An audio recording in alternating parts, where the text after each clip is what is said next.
أن لا إله إلا الله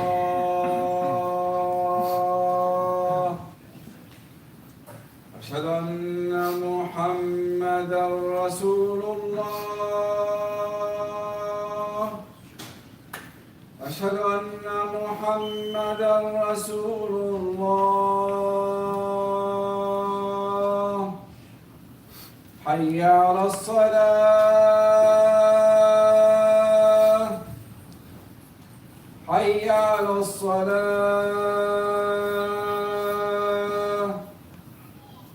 حي على الفلاح حي على الفلاح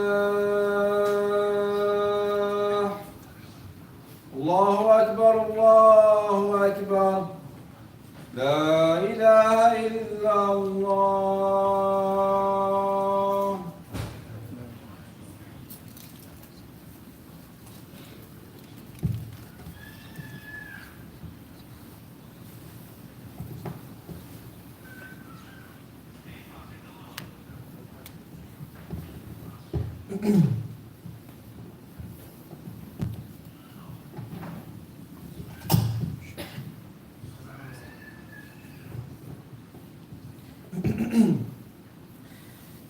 إن الحمد لله نحمده ونستعينه ونستغفره ونعوذ بالله من شرور أنفسنا ومن سيئات أعمالنا من يهد الله فلا مضل له ومن يضلل فلا هادي له وأشهد أن لا إله إلا الله وحده لا شريك له وأشهد أن محمدا عبده ورسوله صلى الله عليه وسلم.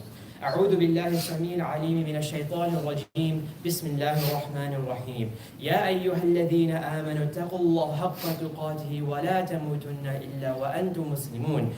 يا أيها الناس اتقوا ربكم الذي خلقكم من نفس واحدة وخلق منها زوجها وبث منهما رجالا كثيرا ونساء واتقوا الله الذي تساءلون به والأرحام إن الله كان عليكم رقيبا. يا أيها الذين آمنوا اتقوا الله وقولوا قولا سديدا يصلح لكم أعمالكم ويغفر لكم ذنوبكم ومن يطع الله ورسوله فقد فاز فوزا عظيما. رب اشرح لي صدري ويسر لي أمري واحلل عقدة من لساني يفقه قولي. I'd like to begin this khutbah, inshallah, with the hadith of Rasulullah sallallahu alayhi wa sallam. Peace and blessings be upon him. Narrated in Sahih Muslim, the Prophet sallallahu alayhi wa sallam said, عَجَبًا لِلْأَمْرِ الْمُؤْمِنِينَ. Weird or wondrous is the affair of the believers. إِنَّ أَمْرَهُ كُلَّهُ خَيْرٌ. That in every single matter there's good for him.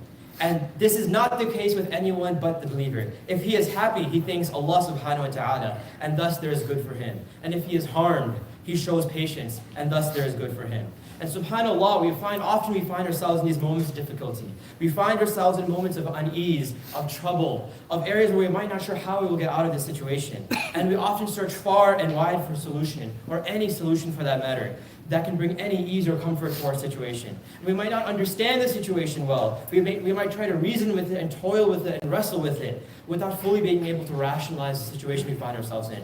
And subhanAllah, from this hadith, Rasulullah sallallahu alayhi wa sallam, we learned that one of the greatest blessings of faith is the fact that everything Allah subhanahu wa ta'ala decrees for the believer, whether it's through ease or through hardship, will be good for this believer. If he experiences ease, he remains grateful and is rewarded. And if he experiences hardship, he remains patient and is rewarded.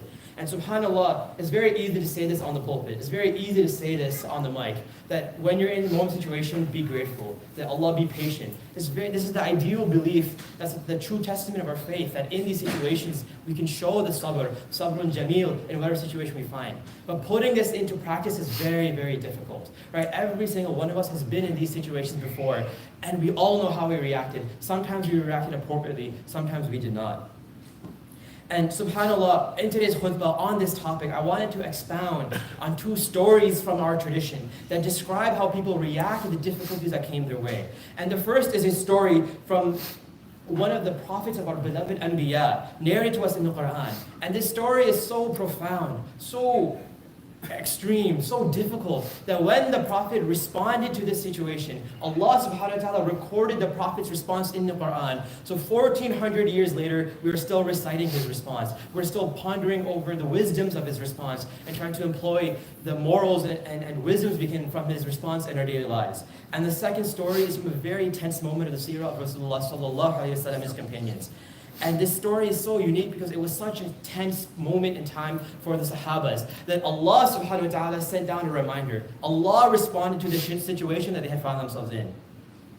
And what I ask of you all today is when you listen to these stories, try not to just listen to it as this happened and then this happened, but rather understand the context. Right? These are stories that Allah subhanahu wa ta'ala has revealed, not in a void, right? Not in a black void, in a vacuum where there's no context. Of course there's context, there's build-up, there's emotions. And try to rationalize and put yourselves in the shoes of the companions and the prophets. Peace and blessings be upon all of them, to try to extract any value you can to apply in your daily lives. And the first story comes from the story of Musa alayhi salam in Surah Taha. That Allah subhanahu wa ta'ala tells and begins this story, وَهَلْ أَتَاكَ حَدِيثُ مُوسَى. Has this news, has the story of Musa reached you? Obviously to Rasulullah sallallahu alayhi wa sallam first. But to me and to you, people in the audience right now, has the story of Musa reached you? It's a rhetorical question. And Allah subhanahu wa ta'ala is setting the scene that Musa alayhi salam is in the desert. It's at night. He's traveling with his family. And then he tells his family, إِذْ رَأَى نَارًا فَقَالَ لِأَهْلِهِمْ كُثُوا إِنِّي آنَسْتُ نَارًا. He turns to his wife and his children and he says, I see a fire in the distance. And what does his family say back to him? No, I think you're seeing things, Ya Musa. It's dark at night, there's no fire, we're lost, we're surrounded by mountains. What are you talking about? And he says, no, Inni anastu nara. Indeed, I see the fire in the distance. And the Mufassirun say this is a fire that Musa alayhi salam saw, that only he could see, that Allah subhanahu wa ta'ala has created. And after this, فَلَمَّا أَتَاهَا نُودِيَ يَا مُوسَى. Then after a while, فَلَمَّا indicates a sequence that after some period of time, Musa is climbing the mountain, as we know, to get to the fire. Right? And when he reaches the fire, he hears a sound, Ya Musa. A voice suddenly calls out, Allah subhanahu wa ta'ala speaking to Musa alayhi salam. Inni ana Allahu la ilaha illa ana fa'budni wa aqim as-salata li dhikri. Indeed, I am Allah. Establish salah, establish the remembrance of me. And subhanAllah, I'm going to fast forward a little bit. And you can kind of imagine Musa alayhi salam is nervous. He's afraid, right? He's traveling in the desert all alone with his family. He doesn't know where he's going. He goes to this fire and suddenly a voice calls out to him. Right? Allah subhanahu wa ta'ala is setting the scene that Musa is already very apprehensive of his surroundings. He doesn't know what situation he's in. A voice suddenly called out that knows his name on top of that. And now, after Allah subhanahu wa ta'ala declares himself, tells him, throw down your staff, will turn into a snake. Then Allah subhanahu wa ta'ala gives Musa his mission. This is your prophetic mission. And after I've given you the hidayah of worshiping me alone, now you have your mission of going, this is your prophetic mission. اِذْهَبَ إِلَىٰ فِرْعَوْنَ إِنَّهُ طَغَىٰ. Now go to Fir'aun, indeed he has transgressed. Tagha literally means going beyond the boundaries of what is permissible. And now Musa alayhi salam gives his response. He gives his legendary response that has been recorded in the Quran until this day. Now before I give his response, right, before I give his legendary dua that he makes, I want us to take a step back. I want us to take a metaphorical step back and understand the context and the story behind Musa alayhi salam. Who is Fir'aun? Right, the person he has been told to go speak to. Fir'aun is a vicious tyrant. And we all know this, that he had one of the greatest superpowers at the time in all of earth. And many people don't know that Fir'aun in Egypt was so profound, it was so majestic, there was so much authority, that other kingdoms would send their royal princes and princesses to come to Fir'aun's castle to learn from Fir'aun, to be educated in the castle of Fir'aun. This was the Harvard of the world, this was the pinnacle of success, was at Fir'aun. And on top of that, Fir'aun wasn't just any leader, he was a tyrant and he committed mass genocide of the Israelites. Right? We know that he would slaughter the Bani Israel. He would slaughter all the males and keep the females alive so that he could turn them into a subservient class. He would systematically weaken the Bani Israel so that they could serve the Egyptians. And subhanAllah, and he just set it up for so much systematic oppression where the Bani Israel were demoted to a subservient class, that they had no rights amongst the Egyptians, that they were completely like a slave force for the Egyptians. And he instituted a horrendous type of capital punishment. That if you were the one to stand against Fir'aun, he would cut your arms and limbs off on opposite sides. So he would cut off your right arm and then cut off your left leg. And then nail you to the palms, to the trunks of the trees, and leave you out to hang to dry, literally until you dry. And he was so arrogant that he says, we know this in Surah Naziyat, أَنَا رَبُّكُمُ الْأَعْلَى. Indeed, he told his people, I am your Lord the Most High, so worship me. This is the worst creation of Allah subhanahu wa ta'ala. He went beyond and transgressed every single boundary he possibly could. And now subhanAllah, leave this to the side for a moment. What is Musa's relationship with Fir'aun? Musa's relationship with Fir'aun, these are not just two random people that Allah subhanahu wa ta'ala selected. We all know the story how Musa's mother placed him in the basket, floated him down the river, and then who picked up Musa alayhi salam? It was Fir'aun's wife. Musa grew up in the palace of Fir'aun. When he got his education in the palace of Fir'aun. When Fir'aun would sit down at the dinner table to have food, who was at the table too? Musa alayhi salam. Musa alayhi salam literally grew up with Fir'aun as his adopted father. And despite that perhaps the relationship might not have been the best growing up, Musa had first glance, first observation, first-hand witness at every single crime that Fir'aun would commit. Right? And he wasn't ignorant of what was going on in Egypt. He was very well aware of what's going on. And now Allah subhanahu wa ta'ala has told him, go back to this one man who you were raised in his house. Go speak to him and give him dawah. And subhanAllah, there's one more thing that's crazy, is that Musa alayhi salam, he cannot just walk into Egypt with full tranquility and calmness. Why? Because he's on the run. Right? We know from Surah Qasas, he accidentally killed a man. And now, when the command came out, uqtulu Musa, kill Musa. There's no, don't bring him to court. There's no rights for him. There's no witnesses. Just straight up, just shoot him on the spot. Why? Because he accidentally killed a man and then fled from the scene. And subhanAllah, it's such a devastating, we try to rationalize and reason and try to understand how difficult of a burden it was. And we really will never be able to understand how difficult the mission is for Musa alayhi salam. And when he comes to Fir'aun, we know that he has a lisp, he has an issue speaking. Fir'aun reminds him of his issues. He says very beautifully in Surah Al-Shura, وَفَعَلْتَ فَعْلَتَكَ الَّتِي فَعَلْتَ وَأَنْتَ مِنَ الْكَافِرِينَ. And you did what you did when you did it, when you were utterly grateful, meaning when he killed the man. And Musa alayhi salam is already put in a very difficult position. This is the man he has to go talk to. This is the mission that Allah subhanahu wa ta'ala has given to him. And now I want to take you back to the mountain. The command comes to Musa alayhi salam, اِذْهَبَ إِلَىٰ فِرْعَوْنَ إِنَّهُ طَغَىٰ. Now Musa alayhi salam is processing all of this, all the trauma he has to go through, all the trauma he's about to go face. Now he makes his dua. قَالَ رَبِّ اشْرَحْ لِي صَدْرِي وَيَسِّرْ لِي أَمْرِي وَاحْلُلْ عُقْدَةً مِّن لِسَانِي يَفْقَهُ قَوْلِي. He said, رَبِّ اشْرَحْ لِي صَدْرِي. Oh my Lord, expand for me my breast. Right? And this is an Arabic idiom meaning give me confidence. Literally inject calmness and confidence in my chest. Right? And for us in America, when someone is nervous, they're about to give a talk in front of people, they're about to go perform a big task. What is something we tell them? Take a deep breath. Literally expand your chest. Because in Islam, when there's someone who is confident, someone who has a chest full of air, a chest full of breath, and they're standing upright, standing tall, they inspire confidence. That if you're in a room surrounded by people who are going crazy, they're freaking out, they don't know what they're doing, and there's one person who's calm, who knows what they're doing, people will be attracted to that. Suddenly that calmness will be contagious and it will be spread. So Musa a.s. was asking Allah, Ya Allah, I'm scared. I'm afraid of all the things that are about to happen. Right? SubhanAllah, later on in the surah, we'll hear multiple times the theme of La takhaf, La takhaf, where both Musa and Fir'aun will say to Allah, قَالَ رَبَّنَا إِنَّنَا نَخَافُ. We are afraid, Ya Allah, of going to Fir'aun, of this mission you have given to us. And subhanAllah, this dua is so beautiful because it's teaching us to ask Allah for confidence in whatever situation you have. وَيَسِّرْ لِي أَمْرِي, the next part of the dua, make my task easy for me.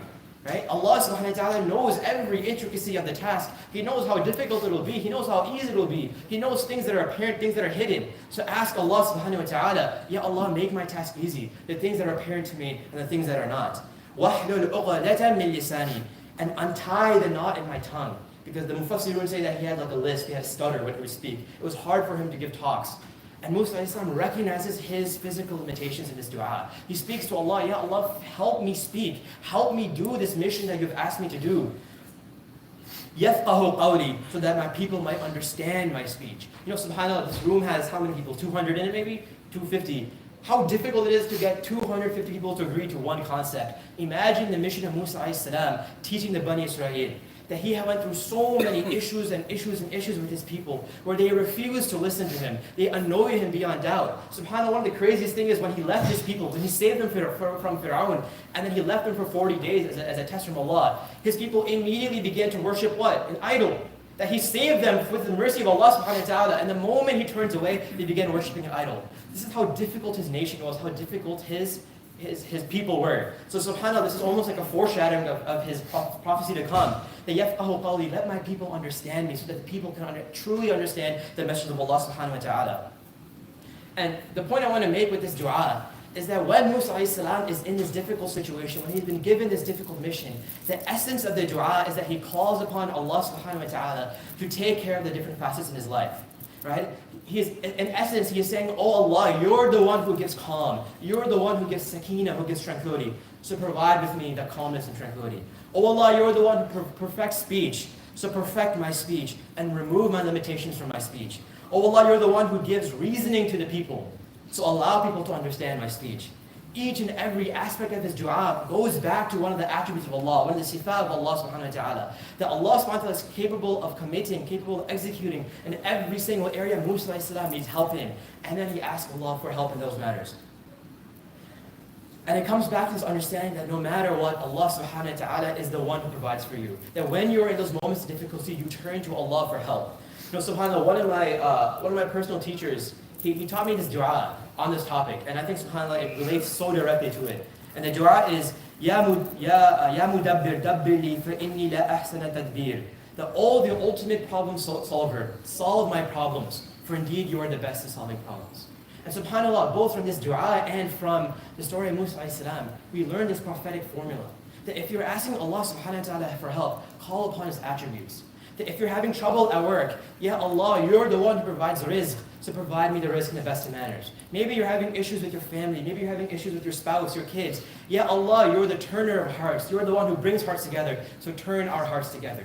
Ya Allah, I'm having issues with family. Ya Allah, solve this issue. Ya Allah, you are the best at solving these matters, so Ya Allah, so solve my matter. In this case, Ya Allah, you are the ultimate problem solver, so solve my problems, for indeed you are the best of solvers.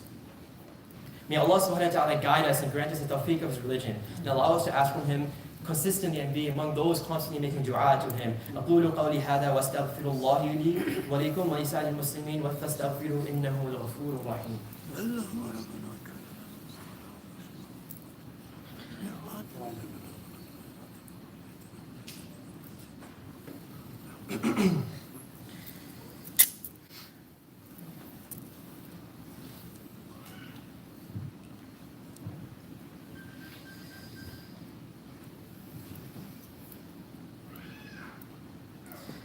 Bismillah walhamdulillah wa salatu wa salamu ala rasulillah sallallahu alayhi wa sallam.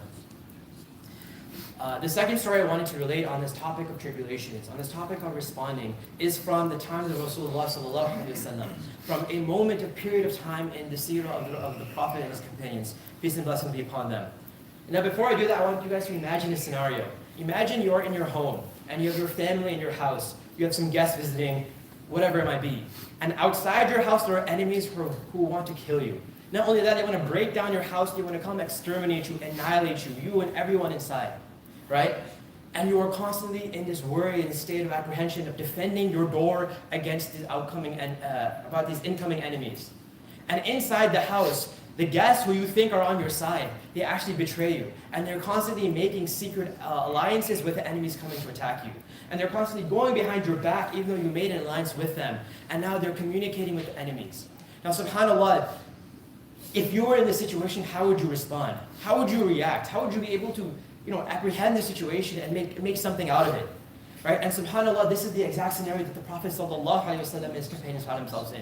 That after the battle of Badr and after the battle of Uhud, while they were in Medina, they were under the constant pressure of attack from the kuffar of Mecca.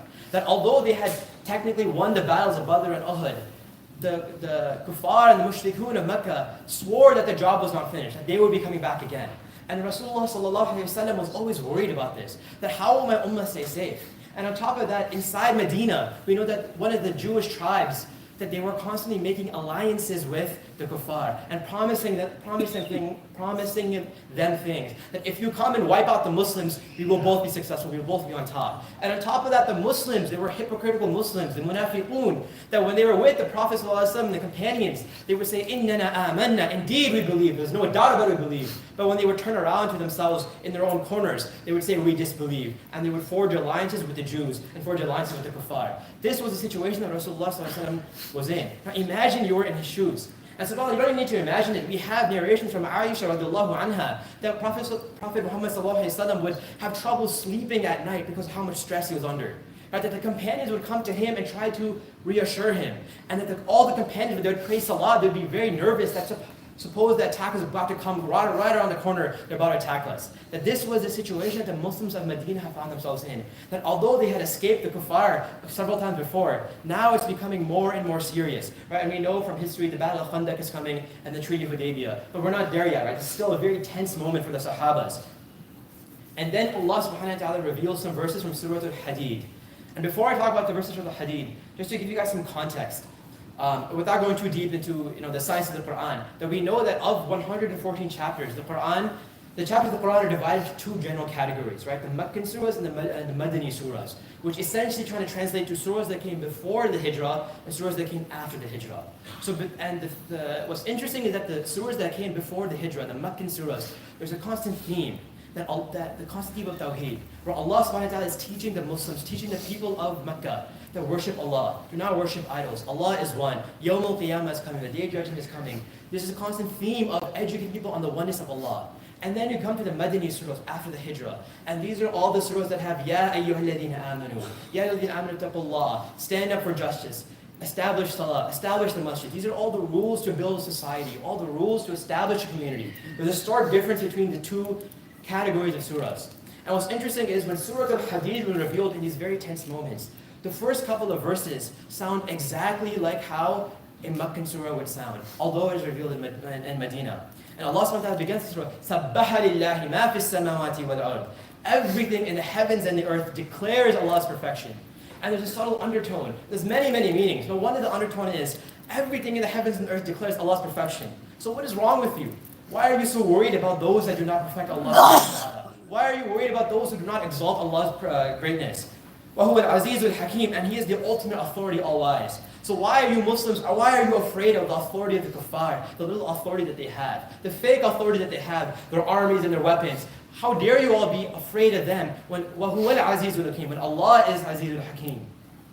لَهُ مُلْكُ السَّمَاوَاتِ وَالْأَرْضِ. The kingdoms of Allah, the kingdom of the heavens and earth belong to Allah subhanahu wa ta'ala. So why are you afraid of the kingdom of the kuffar? Why are you afraid of the weapons of the kuffar, of the authority of the kuffar, of their weapons, of their status, of their armies? Yuhyi wa yumeet. He is the one who gives life and gives death. So why are you afraid of dying? Why are you afraid of going out and fighting them? وَهُوَ عَلَى كُلِّ شَيْءٍ قَدِيرٌ. And indeed, He is the most capable of everything. So why are you afraid of things that you have no control of? وَهُوَ الْأَوَّلُ وَالْآخِرُ. He is the first and the last. وَهُوَ الظَّاهِرُ وَالْبَاطِنُ. He is the most apparent and the most hidden in the sense that He manifests Himself through the signs. وَهُوَ بِكُلِّ شَيْءٍ عَلِيمٌ. And He has perfect knowledge of all things. So why are you afraid of the people who have no knowledge of things? And subhanAllah, in this tense moment, Allah subhanahu wa ta'ala is re-educating the Muslims. They of course know who Allah is. They absolutely know who Allah is. They have fought for Him. They fought for Allah subhanahu wa ta'ala. But in their moment of stress, in their moment of difficulty, Allah subhanahu wa ta'ala is reminding them that I have always been there. Right? Later on in the surah, Allah subhanahu wa ta'ala says, وَهُوَ مَعَكُمْ أَيْنَمَا كُنْتُمْ. I am always with you wherever you are. That there's constant understanding that no matter how tense the situation is, how difficult it will be, never forget that Allah subhanahu wa ta'ala is with you. And this is the common theme between the story of Musa alayhi salam and this story, in this specific incident period of time. That when both believers were in a situation of difficulty, they had no idea what was coming next. They had no idea if they will live to see the next day. The first thing they did was they turned to Allah subhanahu wa ta'ala. That they understood and they reminded one another that it is to Allah who we return. Inna lillah. When someone passes away, what is the dua that we make? What is the thing that we say? Inna lillahi wa inna ilayhi raji'un. Indeed we are from Allah and indeed to Him we will return. Bismillah. And subhanAllah, I'll end with one last verse from Surah Talaq. Right? And this is such a beautiful verse. SubhanAllah, the whole khutbah can be dedicated to this. And SubhanAllah, it really wraps up the entire khutbah. وَمَنْ يَتَّقِ اللَّهَ يَجْعَلْ لَكُمْ مَخْرَجًا. And whoever fears Allah, whoever is mindful of Allah, Allah will certainly make a pathway for them. He will certainly make a way out for them no matter what situation they might find themselves in. ربنا آتنا في الدنيا حسنة وفي الآخرة حسنة وقنا عذاب النار رب اجعلني مقيم الصلاة ومن ذريتي ربنا وتقبل دعاء ربنا اغفر لي ولوالدي وللمؤمنين يوم يقوم الحساب ربنا إننا آمنا فاغفر لنا ذنوبنا وقنا عذاب النار ربنا اغفر لي ولوالدي وللمؤمنين يوم يقوم الحساب ربنا اغفر لي ربنا اغفر لنا وكفر عنا سيئاتنا وتوفنا مع الأبرار. وسبحان ربك رب العزة عما يصفون وسلام على المرسلين والحمد لله رب العالمين. أقيموا الصلاة. الله أكبر الله أكبر. أشهد أن لا إله إلا الله. أشهد أن محمدا رسول الله. حي على